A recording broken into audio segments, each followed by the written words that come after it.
Hello and welcome to the Chicago Crossing Model Railroad Workbench. I'm today going to more or less complete the transformation of this DPM Bruce's Bakery kit into something that is more of a prototypical Chicago building.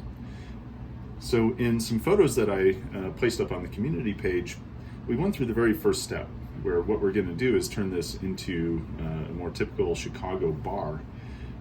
Chicago bars, usually are from in these old buildings. They tend to make smaller windows and just kind of a simple door like that, as opposed to the open storefront that this type of building typically had when it was first built. And the idea is it's a bar. The less light, I guess, the better. But what we want to do is we want to add some features to this building that would be more prototypical for buildings in the Chicago area. In fact, you would probably even recognize them in buildings in Manhattan. I'll show a couple images here that are from Chicago. Some of these are down Chicago Avenue. Others are in my old neighborhood of Ukrainian Village. And what we're going to do is we're going to spend a little bit of time adding on some key details here that are, common to these sort of neo-Italianate buildings. And that includes the stonework off to the side here. Also brick pilasters that come all the way down, as you can see in those prototype images, so on both sides. So we don't really have enough room on this kit to add the triangular designs above the window casements, but that's okay. What we'll do instead is we'll actually put in little bits of stonework in these pilasters in order to just kind of complete the image. At that point, we'll come back and paint probably these things something other than just the primer white that they are. And the last bit of detail that we'll put on here, although probably for a different session, is going to be a pole that will come out of here that will support an old style beer sign. That is something that is ubiquitous in Chicago, or at least used to be. Those signs are kind of fading out of existence simply as buildings are remodeled. What we will do, though, is we're going to make that either an LED or a fiber optic lit sign, depending on what will actually fit into the small sign once I've got it put together. So in order to do this project, a few things that we need. Number one is polystyrene, and that's going to be used for all of this window trim. So there's a couple of different sizes that we have here. The first is 0.01 by 0.02, so that's in thousandths of an inch.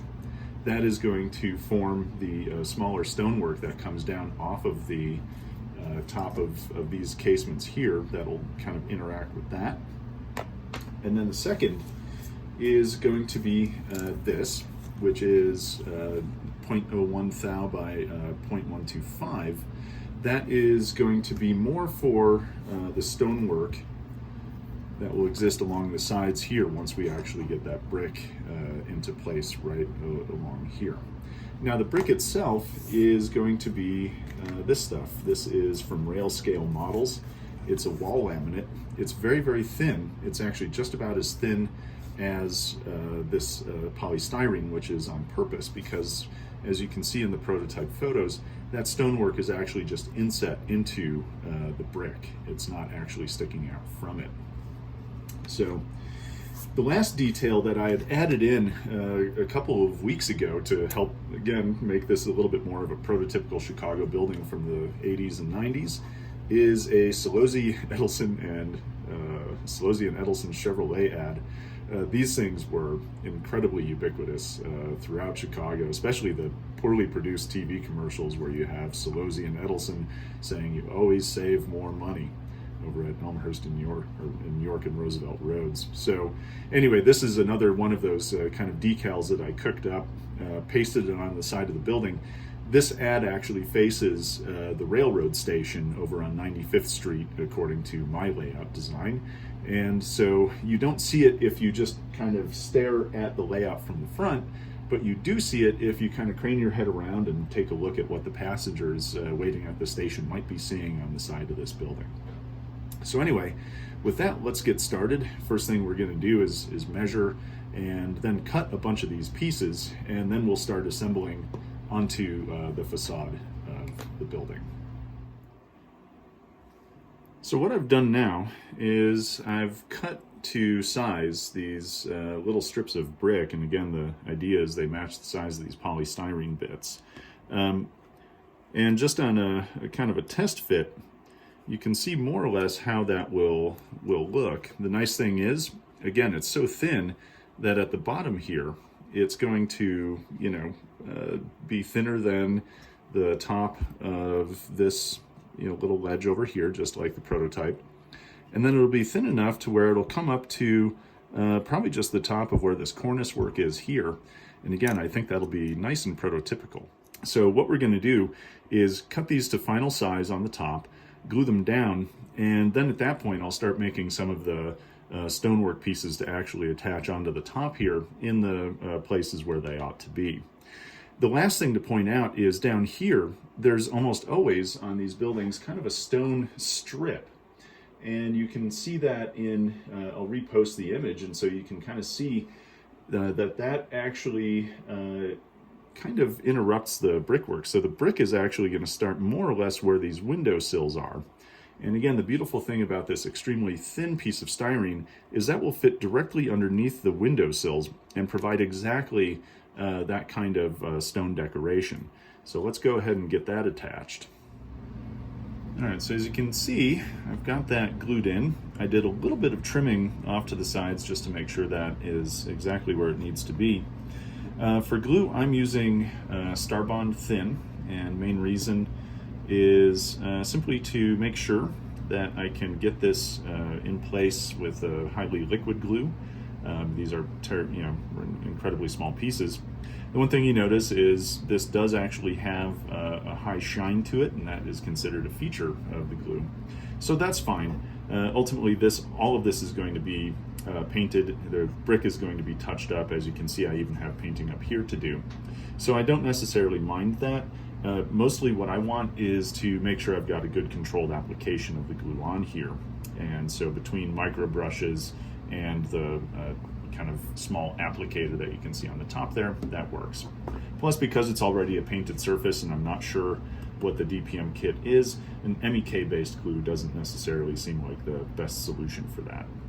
So next step up is to go ahead and put on the brick pilasters onto the side here, and let's see how those things go on. Okay, so I decided to do things a little bit out of order here, and reason being, I did some test fitting with the brick and then thinking about putting these squares on top, and honestly just didn't look quite so good.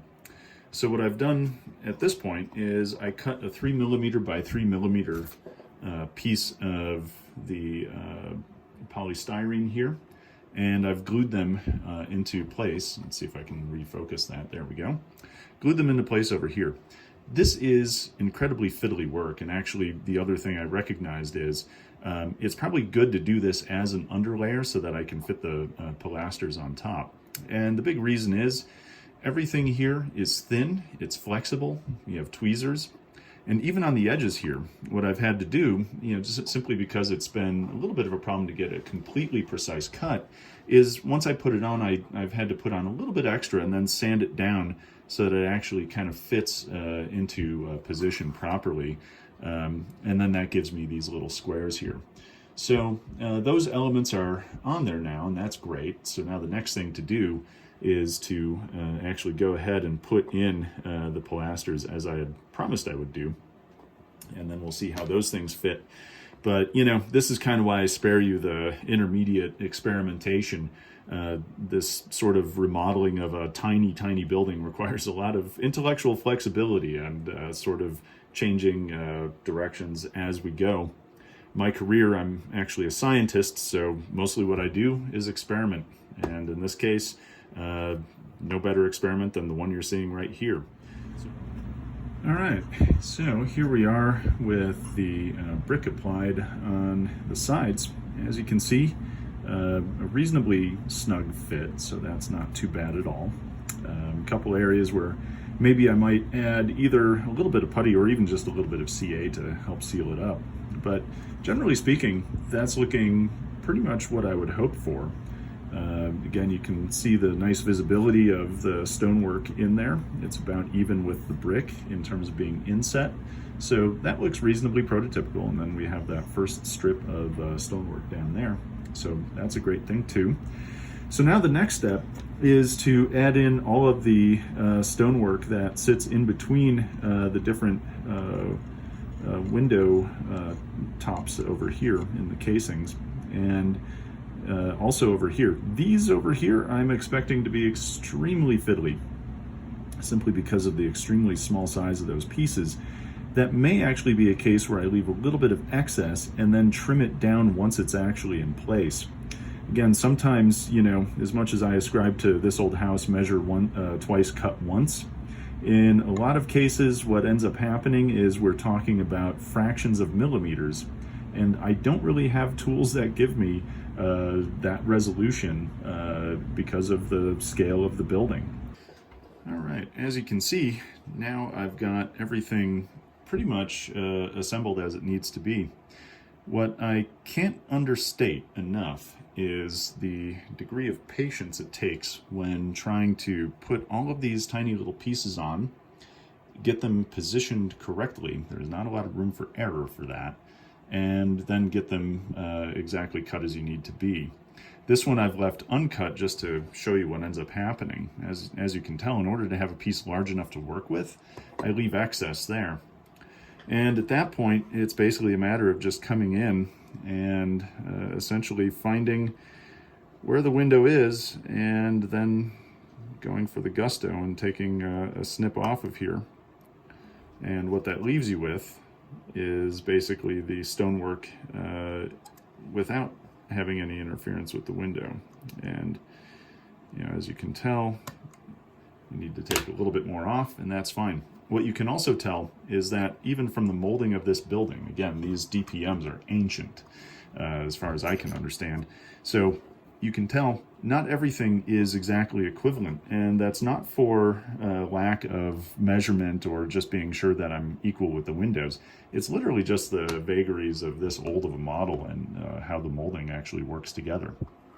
So what's nice though is now we're starting to really get the key details that architecturally will make this building really kind of pop.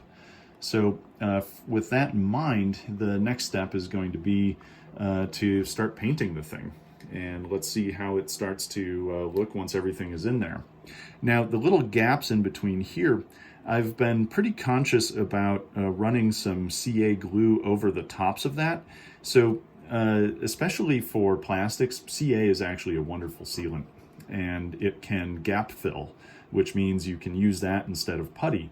So what I'm going to do is run a first round of painting on the stonework itself, see how that looks, see if there's any gaps that I need to try to fill there, and then we'll go from there. The other nice thing is this brick here is essentially the color that the building used to be. So when I paint that, it's going to have a little bit more of a straightforward look. It should blend reasonably well with the rest of the building based on the coats of paint that were there. And I'll show you the paints in just a second that I'll be using. Okay, so what I'm going to essentially get started with is a coat of buff on that plastic. Now, one thing here, this is smooth plastic, and I've actually just put CA that has a gloss coating on here. So I'm going to take some 1000 grit sandpaper and very, very precisely go over each of these little strips to provide a little bit of tooth for the paint to hang on to. I also have this, which is the Vallejo sand ivory color. Both of these should provide a little bit of base coat for concrete. Again, concrete is sort of any color in a lot of different colors, and so this will at least get me started. As for the brick, what I used here is actually this ComArt airbrush and paintbrush paint, both burnt sienna and red oxide. These are more or less craft paints. They're not, necessarily specifically for models, but the beautiful thing with the brick here is they're so thin that they go on essentially as a wash. And That provides some really nice coloration, and it provides a lot of variation too, which is important for this type of brick. So we'll take a look at how those paints go on and then come back to it from there. Well, here it is all painted up, and as you can see, that actually looks really quite nice and way more prototypical. What I ended up doing as a bit of a change of plans is I used a lot more of the Mars Red paint color, which is another the same version here. You can see the Mars Red. Let me just make sure you can see that in the camera. That's actually really close to Chicago face brick, and so that's super cool. Glad to see that worked out pretty nicely. But yeah, huge difference in the architectural style of the building with this type of detail as opposed to what was molded on there by DPM. So I think this is going to fit much better in a Chicago area. So next up, for a different day, we'll be doing putting mortar into the bricks. I'll use an oil paint technique for that. And on top of that, then we've got a whole bunch of re-weathering for this building, both to try to blend some of the brick that you see here, like these new pilasters are a little bit different of a color than the inside, so we've got to keep doing some painting and blending in order to get that to work really nicely. Addition of some acetate for the windows. And then what I think will be the piece de resistance for this is the old style sign that will hang off the sides so that you can tell that this is a bar that serves old style on tap. Can't get more Chicago than that. But hey, this thing looks great now. So we'll put it on the layout and see how it plays with all the other Chicago buildings on there.